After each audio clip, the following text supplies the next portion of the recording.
자, 순조로운 대선과 새 정부 출범이 지난 6개월간 우리 경제와 금융시장을 뒤덮어온 불확실성을 완전히 해소하는 길이라는 점을 여러 차례 강조한 적이 있습니다.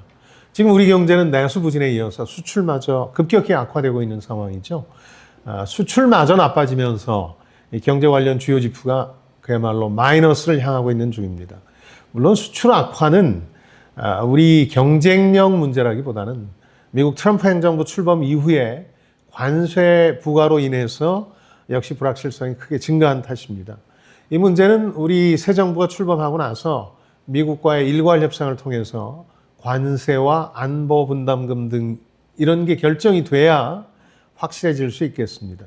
다만 내수는 민간 소비 중심으로 지난 5년여의 정체 혹은 퇴행기를 벗어나려는 움직임이 활발해질 겁니다. 새 정부는 기본소득 같은 확장적 재정정책과 일단 금리 인하 정책을 쓸 가능성이 높기 때문에 이 또한 소비에 일시적 자극이 되기는 할 겁니다.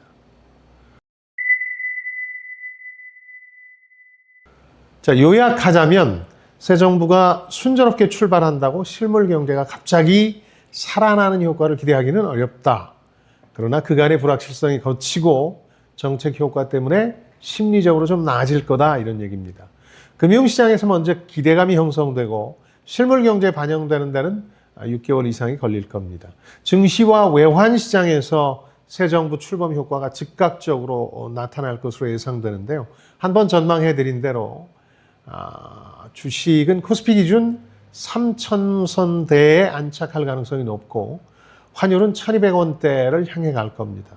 새 정부 출범 효과는 대부분 심리적인 것이기 때문에 거듭 말씀드리지만 실물 경제 자체가 즉각적으로 좋아질 것이라는 기대는 좀 섣부른 면이 있습니다. 자, 여기에도 최악의 시나리오가 없는 건 아닙니다. 대선 승부가 의외로 박빙으로 드러나고 특히 승자가 과반수를 득표해서 정당성을 획득하지 못할 경우에 즉 패자가 지속적으로 선거 과정을 문제 삼고 새 정부 출범 초기부터 탄핵 시도 등을 하려고 할 수가 있다는 얘기죠. 이때 올 상반기 우리 경제와 금융은 그간의 불확실성을 완전히 벗어나지 못하고 오히려 더 힘들어질 가능성도 있습니다. 이게 최악의 시나리오입니다. 새 정부의 초기 정책 기조는 민생과 통합이라는 게 후보의 일관된 입장이었죠.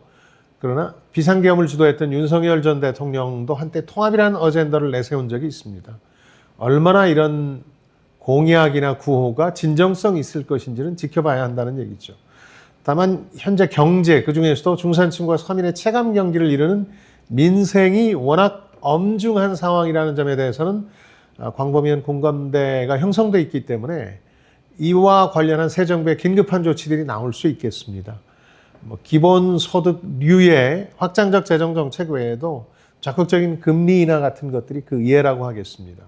물론 대선 과정을 거치면서 기본소득에 대해서는 워낙 논란이 많으니까 이걸 좀 확장하고 추상화시켜서 기본 사회 공약이라는 것으로 바꿨죠. 그래서 생애 전 주기에 걸쳐서 소득과 기타 사회 안전망을 확보하는 방안을 만들겠다 이렇게 얘기를 했는데 어떻게 보면 아주 구체적인 공약이 추상적 공약으로 바뀐 셈인데 이것으로 당장 최악의 체감 경기를 바꿀 수는 없기 때문에 어떤 자극도 주기가 힘들 것이기 때문에 기본소득이나 지역화폐 등 이른바 이재명표 확장적 재정정책의 모습이 드러날 것으로 보입니다. 이게 얼마나 심리에 영향을 미칠 것인가가 중요해지겠죠. 여기서 그 대선 과정 내내 논란이 된 기본소득이나 확장적 재정정책의 정책 효과에 대해서 한번 따져볼 필요가 있다고 하겠습니다. 경기가 최악일 때 재정의 역할을 늘리자는 데 대해서는 저도 공감하고 많은 경제학자들이 공감할 겁니다. 그 효과가 얼마나 큰지에 대해서는 이론들이 있지만 효과 자체는 있다라는 데 대해서 경제학자 대부분이 동의하기 때문입니다. 보수적 재정 매파라고 불리는 사람들, 나라 곳간만 얘기하는 사람들 같은 경우는 재정 악화 우려를 늘 내세우는데요. 이 재정 상황이라는 게 정부가 쓴 돈, 지출에만 달린 게 아닙니다. 경기가 나아져서 세수가 늘면 정부 수입이 커지기도 하는 겁니다. 30년 이상 막대한 재정 적자에 시달렸던 미국 정부가 1990년대 클린턴 집권 시절에 엄청난 흑자로 돌아섰던 것도 바로 이런 재정의 선순환 덕분이었습니다. 오히려 우리 재정은 윤석열 정부 전까지만 해도 늘 세수가 예상보다 더 거칠 정도였는데 흘러간 옛 이념에 집착해서 감세를 추진하는 바람에 오히려 세수 부족 상태로 전락하고 말았습니다. 다만 전 국민 25만 원 지급 등의 기본소득에 대한 기대가 너무 큰 것은 좀 우려스러운데요. 비슷한 정책을 이미 코로나 초기에 우리가 써보지 않았습니까? 일시적으로 민간 수요, 특히 자영업에 자극을 줄 수는 있는데 그게 전반적인 소비 확대의 마중물이 되지는 않더라는 겁니다. 못 먹던 소고기 사 먹고 약간의 연관 효과를 내는 정도지 이게 엄청난 소비의 자극제가 될 거라는 건 지나친 기대라는 거죠. 역시 윤석열 정부 당시 감세처럼 이게 철진한 마법 주문이 돼서는 곤란하다는 겁니다.